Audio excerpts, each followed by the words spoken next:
ह्रीं क्लीं चामुण्डायै विच्चे। स्वस्ति श्री गणेशाय नमः। श्री सरस्वत्यै नमः।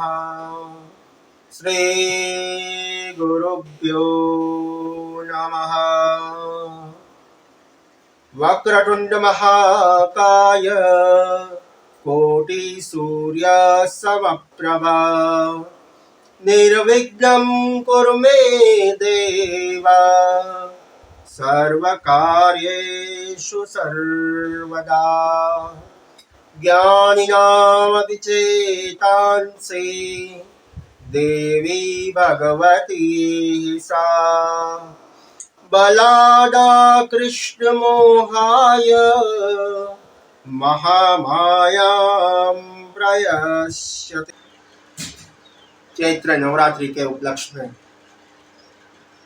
हम हर दिन माँ नवदुर्गा देवी के अलग अलग स्वरूपों की चर्चा करने वाले हैं।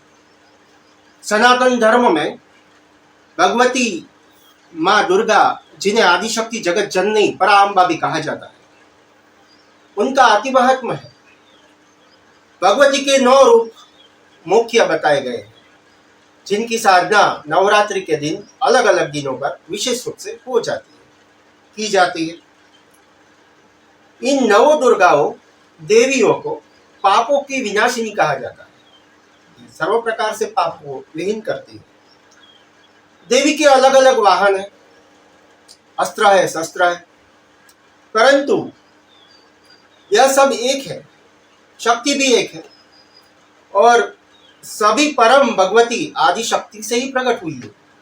सभी शक्तियां, 9 की 9 शक्तियां आदि शक्ति से ही प्रकट होती है।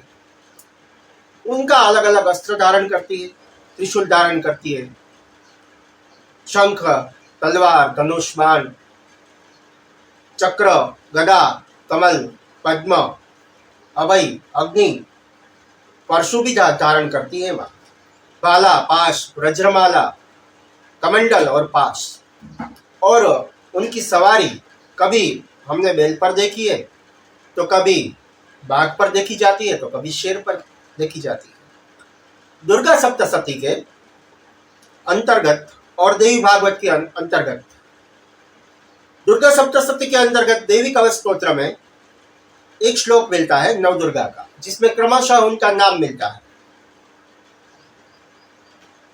प्रथमं शैलपुत्रीं च, द्वितीयं ब्रह्मचारिणीं, तृतीयं चंद्रघंटेति, कुष्मांडेति चतुर्थकं, पंचमं स्कंदमातीति, षष्ठं कात्यायिनी च, सप्तम कालरात्रिं च, महागौरीं तथाष्टकं, नवम सिद्धिदात्रीं च, नवदुर्गां प्रकीर्तिताम्।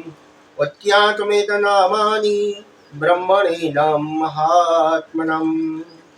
दुर्गा सप्तशती के देवी कवच में क्रमशः ऐसे 9 शक्तियों का वर्णन मिलता है, जिसमें प्रथम शक्ति है शैलपुत्री। प्रथमम शैलपुत्रीं च। नवदुर्गा कई 9 स्वरूप बताए गए, जिनमें पहला स्वरूप है देवी शैलपुत्री। शैलपुत्री की चर्चा हम आज करने वाले हैं। आदिशक्ति पहले स्वरूप में शैलपुत्री के नाम से जानी जाती है। इन 9 दुर्गाओं में प्रथम दुर्गा है, प्रथम शक्ति है माँ आदिशक्ति। पर्वतराज हिमालय के यहाँ एक पुत्री के रूप में आई है और पर्वत को शैल कहते हैं, इसलिए इसका नाम हुआ शैलपुत्री, पर्वत की बेटी शैलपुत्री। नवरात्र पूजन में प्रथम दिवस इन्हीं की पूजा और इन्हीं की उपासना की जाती है। इनका वाहन वृषभ है, ये वृषभ पर आरूढ़ रहती है, इसलिए वृषारूढ़ा भी इसे कहा जाता है। इस देवी ने दाएं हाथ में त्रिशूल धारण कर रखा है और बाएं हाथ में कमल सुशोभित है। यह सती के नाम से भी जानी जाती है। ये पहले सती ही थी, उसके बाद ये शैलपुत्री हुई। इनका बीज मंत्र अगर हम करना चाहिए प्रथम दिन, अगर अनुष्ठान करते हैं, तो इसका बीज मंत्र भी बताया है। ओम शम शैलपुत्री देव्यै नमो नमः। ओम शम शैलपुत्री देव्यै नमो नमः। ये बीज मंत्र है, बीज आता है। और ध्यान मंत्र भी है। ध्यान मंत्र के साथ शुरुआत करनी चाहिए, स्टार्टिंग करना चाहिए, उसके बाद बीज मंत्र का जप करना चाहिए।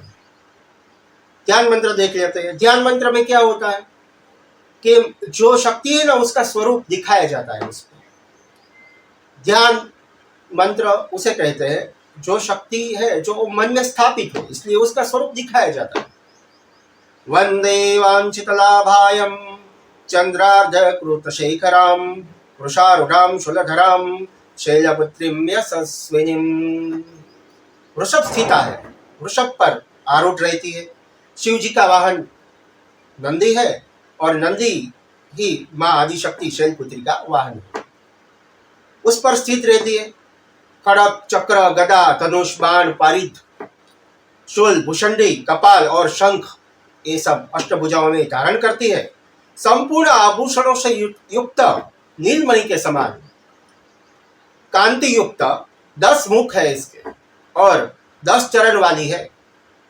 इनके दाहिने हाथ में त्रिशूल और बाएं हाथ में कमल यानी कि पद्म सुशोभित है। एक बार जब सती के पिता प्रजापति दक्ष ने यज्ञ किया, सारे देवताओं को निमंत्रित किया, पर अपने दामाद भगवान शिव जी को निमंत्रित नहीं किया।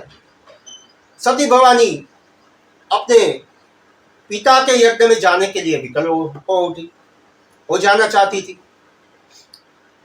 शिव जी ने कहा कि देवी, सारे देवताओं को निमंत्रित किया गया है, हमें निमंत्रित नहीं कहा, हमें नहीं किया है, ऐसे में वहां जाना उचित नहीं है। परंतु सती भवानी ने शिव जी की बात न मानी। एक अच्छी सोच थी सती की, माँ भगवती सती की एक अच्छी सोच थी कि पिता के घर जाकर मैं यज्ञ में जाकर पति और पिता के बीच सुलह करवा दूंगी, जो झगड़ा हुआ है उसका सुलह करवा दूंगी, समाधान करवा दूंगी। सती का प्रबल आग्रह देखकर शिव जी ने मना नहीं किया। बाद में कहा, यज्ञ में जाने की अनुमति दे दी। और यह बात तुलसी भी लिखते हैं, शिव पुराणों में भी मिलती है, देवी भागवत में भी मिलती है, सभी पुराणों में ये बात मिलती है। लेकिन हम रामचरितमानस में तुलसीदास जी लिखते हैं, पिता भवन जब गई भवानी दक्ष त्रास का ऊन सनमानी सादर भले ही मिली एक माता भगिनी मिली बहुत मुस्काता। लिखते हैं तुलसी कि सती जब पिता दक्ष के नगर में पहुंची तो उनका स्वागत किसी ने नहीं किया, सिर्फ माँ ने स्वागत किया, माँ ने स्नेह भी किया। बहनों की बातों में व्यंग और उपवास के भाव थे और भगवान शिव जी के प्रति भी तिरस्कार भाव था सबका। दक्ष ने उनका अपमान किया, अपमानजनक वचन कहे शिव जी के प्रति, इससे सती को क्लेश हुआ। पिता यज्ञ कर रहे थे, वे अपने पति का यज्ञ में शिव जी का आसन वहां पर स्थापित नहीं था। उसे देख सती को लगा कि ये मेरे पति के अपमान के लिए ही ये यज्ञ हो रहा है। उसी वक्त आदिशक्ति सती ने सोचा कि अगर मैं शिव जी के पास जाती हूँ तो शिव जी मुझे कहेंगे कि मैंने तो मना किया था आपको वहां जाने से। तो सती भवानी ने उसी यज्ञ में अपने हाथों से अग्नि को प्रकट किया, योगाग्नि में अपने ही देह को भस्म कर जला दिया है। हाहाकार हुआ सारे मख में, यज्ञ में हाहाकार हुआ। पिता यज्ञ से उठा नहीं, यज्ञ करता रहा, मूड बना। इस बात का पता शिव जी को चला। इस अनिष्ट से व्यथित होकर शिव जी ने अपने केश से वीरभद्र महाराज को उत्पन्न किया और आज्ञा दी कि आप दक्ष के यज्ञ में जाकर यज्ञ का विध्वंस करके आओ और दक्ष प्रजापति का भी विध्वंस कर दो। हजारों गणों के साथ वीरभद्र महाराज शिव जी की आज्ञा से यज्ञ का विध्वंस करने निकले। जाकर यज्ञ का विध्वंस किया और दक्ष प्रजापति का मस्तक काट दिया। काटकर जैसे यज्ञ में आखिर में होम होता है, उसी प्रकार उसी के यज्ञ में उसके मस्तक को यज्ञ में होम दिया। बाद में शिव जी के अनुग्रह से दक्ष प्रजापति को बकरे का मस्तक मिला है। शिव जी ने दिया। वही सती भवानी जो थी वो अगले जन्म में शैलपुत्री, शैलराज हिमालय के यहाँ पुत्री के रूप में जन्मी, जिसे शैलपुत्री कहा जाता है। शैल अर्थात पर्वत, शैल की पुत्री इसलिए नाम हुआ शैलपुत्री। शैलपुत्री पार्वती भी एक दूसरा नाम है शैलपुत्री का। शैलपुत्री पार्वती ने कठोर तपस्या की और शिव जी को पुनः प्राप्त किया, शिव जी के साथ विवाह किया, शिव जी के साथ फिर से रहने लगी, जिनकी कथा देवी भागवत और अन्य पुराणों में मिलती है। शैलपुत्री शिव जी की अर्धांगिनी बनी। इस देवी कथा का महत्व और शक्ति दोनों अनंत है। माँ भगवती आदिशक्ति की प्रथम शक्ति शैलपुत्री इनको कहा जाता है। इनके अन्य नामों की चर्चा करें तो इन्हें सती भी कहा जाता है, पार्वती भी कहा जाता है। वृषारूढ़ा है, वृषभ पर आरूढ़ है इसलिए वृषारूढ़ा। हेमवती, काली, दुर्गा, भवानी, ये सब इन्हीं के नाम है।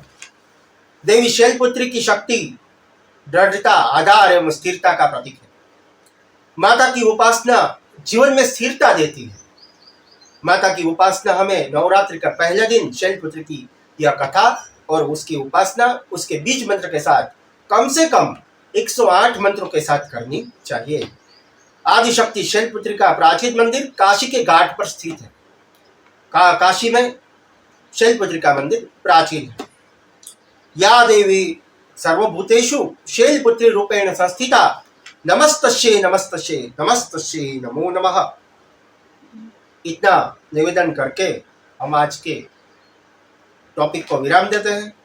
दूसरे वीडियो में मिलते हैं दूसरे दिन नवरात्रि में देवी ब्रह्मचारिणी के साथ, उनका वर्णन करेंगे। तब तक के लिए ओम नमः शिवाय। अस्तु। ओम।